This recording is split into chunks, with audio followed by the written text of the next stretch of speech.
إن الحمد لله نحمده ونستعينه ونستغفره ونعوذ بالله من شرور أنفسنا وسيئات أعمالنا من يهده الله فلا مضل له ومن يضلل فلا هادي له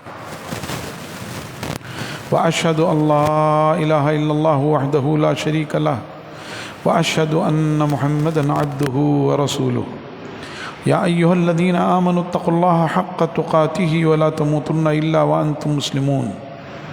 يا أيها الناس اتقوا ربكم الذي خلقكم من نفس واحدة وخلق منها زوجها وبث منهما رجالا كثيرا ونساء واتقوا الله الذي تساءلون به والأرحام إن الله كان عليكم رقيبا يا أيها الذين آمنوا اتقوا الله وقولوا قولا سديدا يصلح لكم أعمالكم ويغفر لكم ذنوبكم ومن يطع الله ورسوله فقد فاز فوزا عظيما أما بعد فإن خير الحديث كتاب الله وخير الهدي هدي محمد صلى الله عليه وسلم وشر الأمور محدثاتها وكل محدثة بدعة وكل بدعة ضلالة وكل ضلالة في النار أعوذ بالله السميع العليم من الشيطان الرجيم من همزه ونفخه ونفثه بسم الله الرحمن الرحيم لقد كفر الذين قالوا إن الله هو المسيح ابن مريم وقال المسيح يا بني إسرائيل اعبدوا الله ربي وربكم إنه من يشرك بالله فقد حرم الله عليه الجنة ومأواه النار وما للظالمين من أنصار لقد كفر الذين قالوا إن الله ثالث ثلاثة وما من إله إلا إله واحد وإن لم ينتهوا عما يقولون ليمسن الذين كفروا منهم عذاب أليم أفلا يتوبون إلى الله ويستغفرونه والله غفور رحيم ما المسيح ابن مريم إلا رسول قد خلت من قبله الرسل وأمه صديقة كانا يأكلان الطعام انظر كيف نبين لهم الآيات ثم انظر أنا يؤفكون قل أتعبدون من دون الله ما لا يملك لكم ضرا ولا نفعا والله هو السميع العليم قل يا أهل الكتاب لا تغلوا في دينكم غير الحق ولا تتبعوا أهواء قوم قد ضلوا من قبل وأضلوا كثيرا وضلوا عن سواء السبيل. محترم حضرات، عزیز سامعین و سامعات، سورہ مائدہ کے 10ویں رکوع کی آخری کچھ آیات آپ کے سامنے تلاوت کی گئی ہیں، جس میں اللہ تبارک و تعالی نے الامراض اور ظلم عظیم کا ذکر کیا ہے۔ ظلم عظیم کیا ہے؟ شرک ہے، اور جس کے تعلق سے اللہ تعالی نے فرمایا کہ اللہ تعالی سارے گناہوں کو بخش سکتا ہے۔ مجرم نے گناہ کیے ہیں، مجرم کے توبہ کیے بغیر ان کے گناہوں کو بخش سکتا ہے، لیکن جس نے شرک کیا ہو، اگر اس نے اپنے جیتے جی اب شرک سے توبہ نہیں کیا تو اللہ تبارک و تعالی اسے کبھی معاف نہیں کرے گا۔ دیگر سارے گناہ کے کام کیے اور گناہ گار توبہ نہیں کر سکا، وہ اللہ کی مشیت کے تحت ہے۔ اللہ تعالیٰ چاہے اپنے فضل و کرم سے اسے معاف کر دے، چاہے اپنے عدل و انصاف کی بنیاد پر اسے سزا دے دے، لیکن شرک ایسا گناہ ہے کہ شرک کا ارتکاب کرنے والا اگر اپنی زندگی میں توبہ نہیں کر سکا تو اللہ تبارک و تعالیٰ اسے معاف نہیں کرے گا۔ اتنا بڑا گناہ ہے کہ اللہ تبارک و تعالیٰ نے اپنے حبیب اور خلیل جناب محمد الرسول اللہ صلی اللہ علیہ وآلہ وسلم پر اپنی بے شمار نعمتیں گنوائیں اور آپ کو مقام بلند پر فائز کیا، لیکن اس کے ساتھ ساتھ آپ کو یہ تنبیہ کی لئن اشرکت لیحبطن عملک،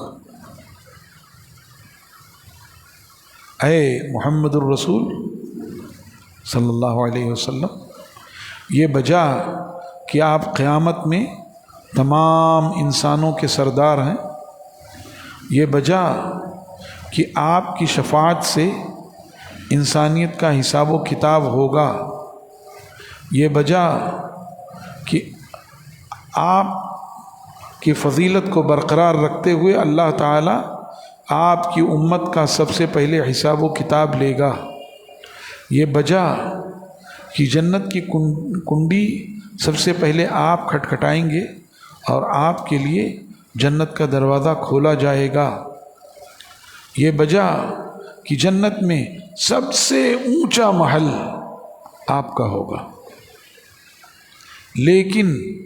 ان تمام فضیلتوں، ان تمام خصوصیتوں کے باوجود اگر آپ نے شرک کیا تو آپ کے اعمال ضائع اور برباد ہو جائیں گے۔ یہی نہیں، ایک مقام پر کئی انبیاء کا ذکر ہوا، کئی انبیاء کا ذکر ہوا، اور وہاں بھی آخر میں یہ بات کہی گئی کہ اگر انہوں نے شرک کیا تو ان کا عمل ضائع اور اکارت ہو جائے گا، برباد ہو جائے گا۔ اور شرک کو اللہ تعالیٰ نے ظلم عظیم قرار دیا، ان الشرک لظلم عظیم، شرک سب سے بڑا ظلم ہے، اور ظلم ہی دہشت گردی ہے، تو گویا شرک سب سے بڑی دہشت گردی ہے کہ آدمی اللہ تبارک و تعالیٰ کی نعمتوں سے فائدہ اٹھائے، اس کے برسائے ہوئے پانی سے اپنی پیاس بجھائے، اس کے اگائے ہوئے پھل پھول اور غلے سے اپنی بھوک مٹائے، اس کے سورج کی کرنوں کی روشنی میں اپنا معاش تلاش کرے، اس کے رات کے سکون سے اپنی نیند پوری کرے، اور نہ جانے کتنی نعمتیں ہیں جن سے وہ فائدہ اٹھائے اور پھر عبادت کسی اور کی کرے۔ یہی تو شرک ہے۔ مشکل وقت میں کسی اور کو پکارے، کسی کو اپنا مشکل کشا اور حاجت روا سمجھے، کسی کو اپنا داتا سمجھے، کسی سے اپنی مرادیں مانگے، کسی سے اولاد مانگے،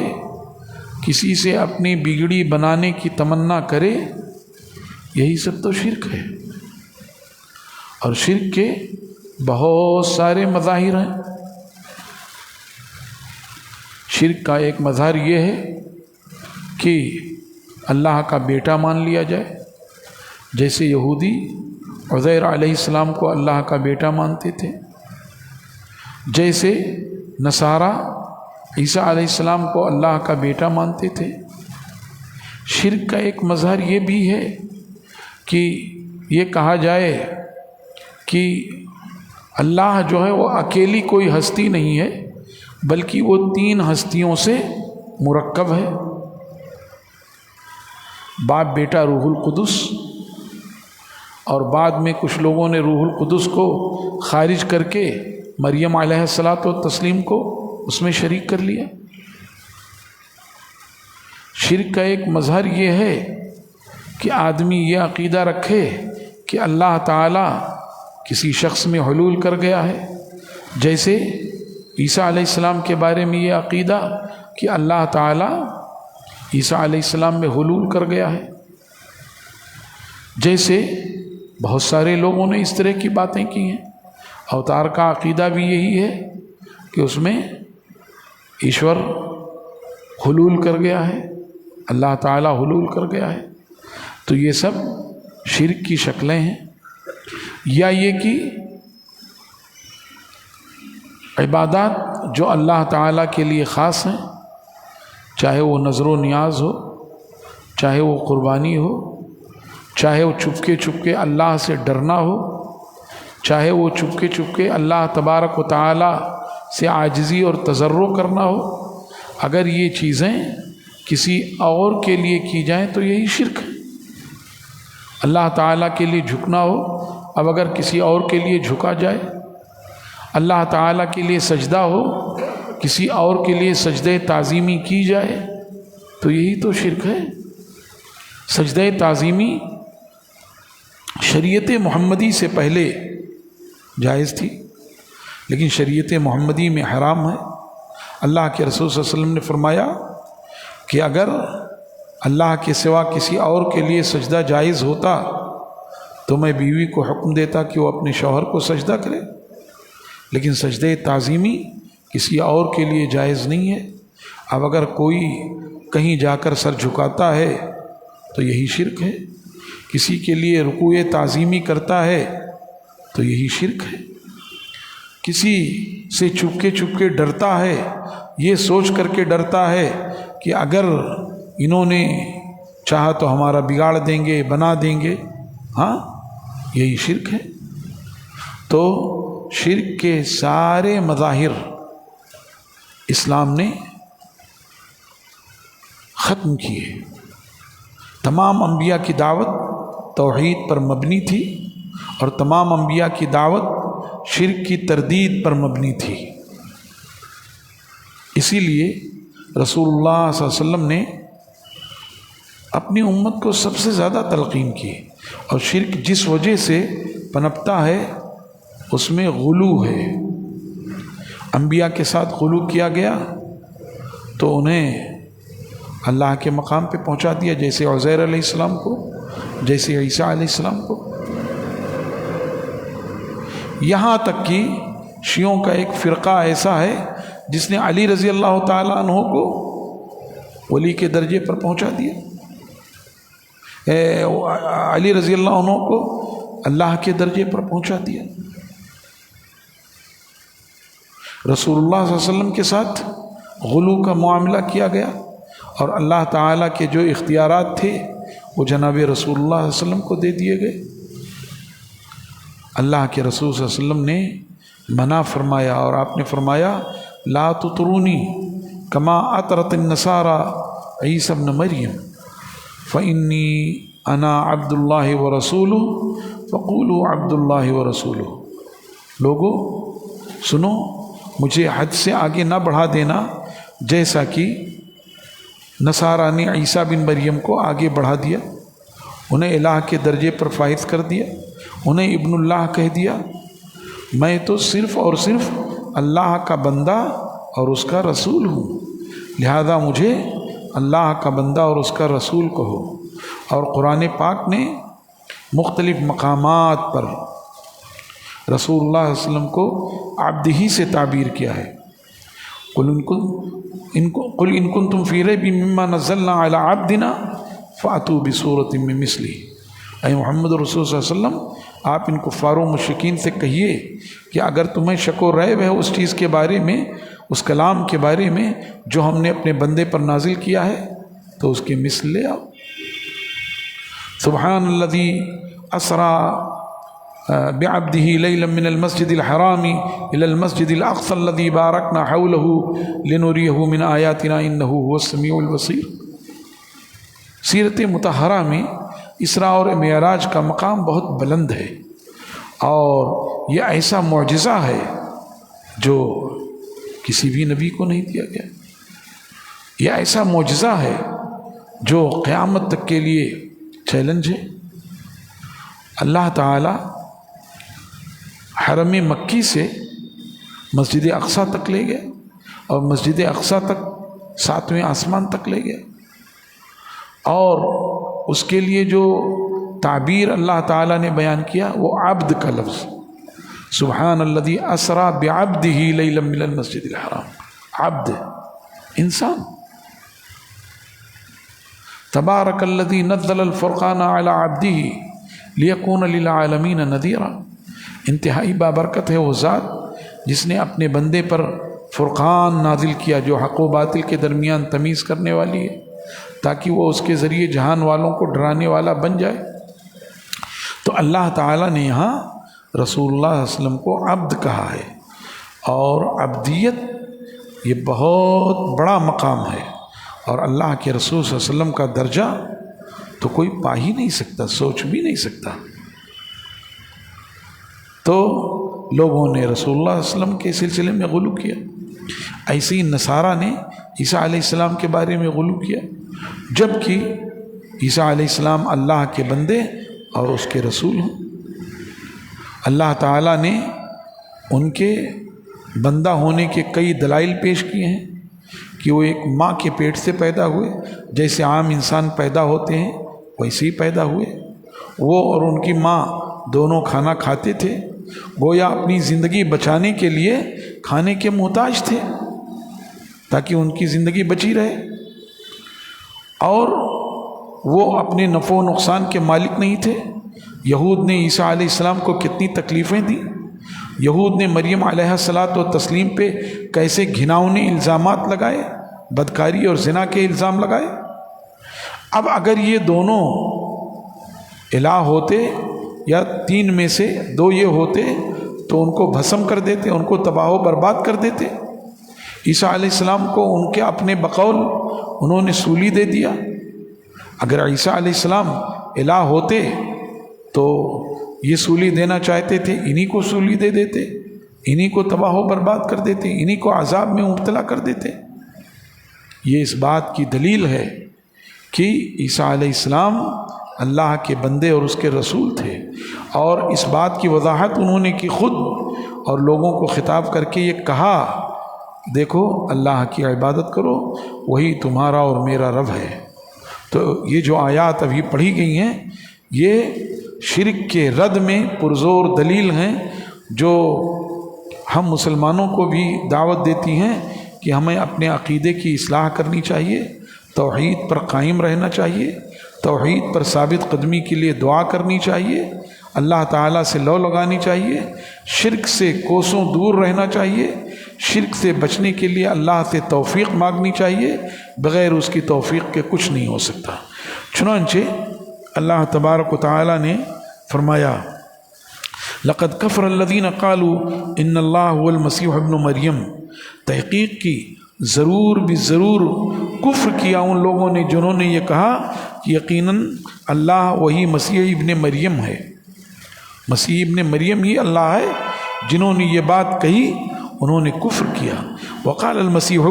یا بنی اسرائیل اعبدوا اللہ ربی و ربکم، جبکہ مسیح نے عیسیٰ علیہ السلام نے خود ہی بنی اسرائیل سے کہا تھا کہ اللہ کی عبادت کرو جو کہ میرا رب اور تمہارا رب ہے۔ جب عیسیٰ علیہ السلام نے خود ہی یہ بات کہہ دی تو ظاہر ہے کہ اب اس کے بعد جو لوگ کہہ رہے ہیں وہ نرے جاہل اور گمراہ لوگ ہیں۔ انہ من یشرک باللہ فقد حرم اللہ علیہ الجنہ، یقیناً جو کوئی بھی اللہ کے ساتھ ذرہ برابر بھی شریک ٹھہرائے تو تحقیق کہ اللہ تعالیٰ نے اس پر جنت کو حرام کر دیا ہے۔ ومأواہ النار، اور اس کا ٹھکانہ جہنم ہے۔ وما للظالمین من انصار، اور ظالموں کا کوئی بھی مددگار نہیں۔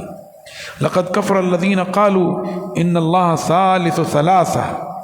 ایک عقیدہ یہ، ایک تو یہ کہہ دیا کہ مسیحی اللہ ہیں، یعنی اللہ مسیح کے اندر حلول کر گیا ہے، جیسا کہ بہت سے صوفیوں کا عقیدہ ہے۔ تو ایسے ہی یہ کہا کہ جو ہے مسیح اللہ کے اندر حلول کر گیا ہے۔ اور دوسرا عقیدہ کیا انہوں نے کہا، لقد کفر الذین قالوا ان اللہ ثالث ثلاثہ، تحقیق کی ضرور بھی ضرور کفر کیا ان لوگوں نے جنہوں نے یہ کہا یقیناً اللہ تین میں کا ایک ہے۔ ثالث ثلاثہ، تین میں کا ایک ہے، اللہ، عیسیٰ علیہ السلام اور روح القدس۔ اور بعد والے لوگوں نے تبدیلی کر دی تو کہا کہ روح القدس نہیں، جو ہے مریم علیہ الصلاۃ والتسلیم۔ وما من الہ الا الہ واحد، اور نہیں ہے کوئی معبود برحق سوائے ایک اللہ تعالیٰ کے، بس وہی الہ ہے۔ وَإِن لَّمْ يَنْتَهُوا عَمَّا يَقُولُونَ، اور اگر یہ لوگ باز نہ آئے جو اس طرح کی گھناؤنی اور شرمیلی حرکتیں کر رہے ہیں، اور جرم کا ارتکاب کر رہے ہیں، اگر اس سے باز نہ آئے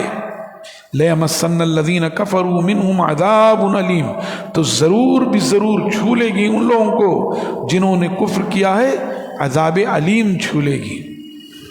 افلا یتوبون الی اللہ ویستغفرونہ، وہ کیوں نہیں اللہ تبارک و تعالیٰ سے توبہ کرتے ہیں، اس کی جانب رجوع کرتے ہیں اور اس سے استغفار کرتے ہیں۔ واللہ غفور رحیم، جبکہ اللہ کی حالت اور اس کی شان کریمی یہ ہے کہ وہ بہت زیادہ بخشنے والا اور رحم کرنے والا ہے، تو یہ کیوں نہیں اللہ تبارک و تعالیٰ سے رجوع کرتے اور اس سے توبہ و استغفار کرتے ہیں۔ مل مسیح ابن مریم الا رسول، مسیح ابن مریم عیسیٰ علیہ الصلاۃ والتسلیم نہیں ہے مگر صرف اور صرف رسول، اور صرف رسول کا مطلب یہ نہیں کہ معمولی درجہ ہے۔ آدمی بہت ساری خوبیاں کما سکتا ہے، اپنے اندر ذہانت پیدا کر سکتا ہے، دوسروں کی اچھائیاں اپنے اندر لا سکتا ہے، دوسروں کی خرابیوں کو اپنے اندر سے دور کر سکتا ہے، لیکن رسالت وہ مقام بلند ہے جو نبوت سے بھی افضل ہے، اور رسالت یا نبوت وہ مقام بلند ہے جو اللہ تبارک و تعالیٰ جسے دے اسے ہی مل سکتا ہے۔ یہ کسبی نہیں ہے، یہ وہبی ہے، اللہ تبارک و تعالیٰ جسے عطا کر دے بس، دوسرا کوئی نہیں۔ تو کہا گیا کہ مسیح ابن مریم نہیں ہے مگر رسول، قد خلت من قبلہ الرسل، آخر ان سے پہلے بھی تو رسول گزر چکے ہیں، تو ان کو تو کسی نے الہ نہیں کہا، پھر مسیح کو الہ کیوں کہتے ہیں؟ ان سے پہلے اولو العزم کئی رسول گزر چکے، نوح علیہ السلام، ابراہیم علیہ السلام، موسیٰ علیہ السلام، اور انبیاء تو بے شمار گزر چکے، ان کو تو کسی نے رسول نہیں کہا، پھر آخر عیسیٰ علیہ السلام کو کس بنیاد پہ رسول کہتے ہیں؟ وہ امہ صدیقہ، اور ان کی ماں راست باز تھی، پاک باز تھی، ان کی ماں پر جو یہودی ملعون بدکاری کا الزام لگاتے ہیں یہ مغضوب علیہم ہیں، ان پر اللہ کا غضب نازل ہوا ہے، ان پر اللہ کی لعنت و پھٹکار ہے کہ اللہ کی ایک پارسا پاکیزہ بندی پر انہوں نے ایسا الزام لگایا ہے۔ یہاں صدیقہ کہہ کر کے یہ بتانا چاہا ہے کہ ان کو بھی اگر خدائی میں شریک کر رہے ہیں تو غلطی پر ہیں، وہ انسان ہیں۔ کھانا یا کھلان الطعام، دوسری دلیل یہ دی گئی کہ وہ دونوں کھانا کھاتے تھے، زندگی برقرار رکھنے کے لیے کھانے کے محتاج تھے، چلنے پھرنے کے لیے طاقت کے محتاج تھے، جس میں کھانے کی ضرورت تھی۔ انظر کیف نبین لہم الآیات، اے محمد الرسول صلی اللہ علیہ وسلم آپ ذرا غور کریں، ہم نے کیسے ان کے لیے آیات کو کھول کھول کر، نشانیوں کو، دلائل کو، براہین کو کھول کھول کر بیان کر دیا ہے۔ ثم انظر انا یؤفکون، پھر آپ دوبارہ غور کیجئے کہ یہ کیسے بھٹکے چلے جا رہے ہیں، ساری چیزیں ان پر واضح ہیں، دو دو چار کی طرح واضح ہیں، اس کے باوجود یہ گمراہ ہوتے چلے جا رہے ہیں۔ قل اتعبدون من دون اللہ، اے محمد الرسول صلی اللہ علیہ وسلم آپ ان یہود و نصارہ اور کفار و مشرکین سے کہیے، اتعبدون من دون اللہ ما لا یملک لکم ضرا ولا نفعا، کیا تم پوجا کرتے ہو ان اللہ کو چھوڑ کر ان کی جو نہ تمہیں فائدہ پہنچا سکتے ہیں نہ نقصان پہنچا سکتے ہیں، لا یملک لکم جو مالک نہیں تمہارے لیے کسی نقصان یا کسی نفع کے، اور اس میں یہ بھی شامل ہیں عیسیٰ علیہ السلام اور ان کی ماں بھی شامل ہیں کہ یہ بھی اپنے نفع و نقصان کے مالک نہیں۔ جب یہ اپنے نفع و نقصان کے مالک نہیں تو تمہارے نفع و نقصان کے مالک کیسے ہو سکتا ہے؟ کیسے ہو سکتے ہیں؟ یہ بات تو اللہ تعالیٰ نے رسول اللہ صلی اللہ علیہ وسلم سے کہلوائی کہ اگر میں کچھ بھی اپنے آپ کا مالک ہوتا تو میں ڈھیر ساری بھلائیاں جمع کر لیتا، لو کنت عالم الغیب لاستکثرت من الخیر، اگر میں غیب کی بات جانتا تو میں جو ہے بہت ساری بھلائیاں جمع کر لیتا، اور ایسی ہی اگر میں اللہ کے رسول صلی اللہ علیہ وسلم کی ایک لمبی حدیث جس میں آپ نے اپنے خاندان کے لوگوں کو بڑے سے لے کر کے بنو عبد مناف سے لے کر اور فاطمہ رضی اللہ تعالی عنہا تک آئے، ایک ایک پیڑھی اترتے ہوئے آئے، اور آپ نے کہا کہ میں کسی کے کچھ کام نہیں آ سکتا، بیٹی فاطمہ مجھ سے جو مانگنا ہے دنیا میں مانگ لے، میں قیامت میں تیرے کچھ کام نہیں آ سکتا۔ تو وہ بات کہی گئی کہ آپ ان سے کہیے کہ کیا تم ان کی پوجا کرتے ہو اللہ کو چھوڑ کر جو تمہارے لیے کسی نفع و نقصان کے مالک نہیں؟ واللہ هو السمیع العلیم، اور اللہ ہی کی وہ ذات ہے جو خوب خوب سننے والی اور خوب خوب جاننے والی ہے۔ جو تم پکارتے ہو اسے سننے والا ہے، جو تمہارے دل میں ہے اسے جاننے والا ہے۔ قل یا اہل الکتاب لا تغلوا فی دینکم، شرک کہاں سے پنپتی ہے اس مرکزی نقطے کی طرف اشارہ کر دیا۔ قل یا اہل الکتاب، اے اہل کتاب، لا تغلوا فی دینکم غیر الحق، تم اپنے دین میں غلو سے کام نہ لو ناحق طور پر، اپنے دین میں غلو سے کام نہ لو کہ نبی کا درجہ بڑھا کر خدا کے مقام پر پہنچا دو، اللہ کے مقام پر پہنچا دو، اور اولیاء کو، پیروں فقیروں کو نبیوں کے درجے پر پہنچا دو۔ غلو سے کام نہ لو۔ شرک کا جو پہلا مظہر ہے وہ یہ ہے کہ نوح علیہ السلام کی قوم میں کچھ نیک لوگ تھے، بہت ہی نیک لوگ۔ جب وہ وفات پا گئے تو اب لوگوں کو ان کی یاد آتی تھی، اچھے لوگ تھے۔ شیطان نے ان کے دل میں وسوسہ ڈالا کہ ٹھیک ہے آپ تو ان کو دیکھے ہوئے تھے، آپ کو یاد ہیں، لیکن آپ کے انتقال کے بعد پھر کیا ہوگا؟ تو ان کی تصویریں بنا لو اور ان کو ہمیشہ اپنے سامنے رکھو۔ جب انہیں دیکھو گے تو ان کی سیرت، ان کا کردار، ان کے دین سے محبت،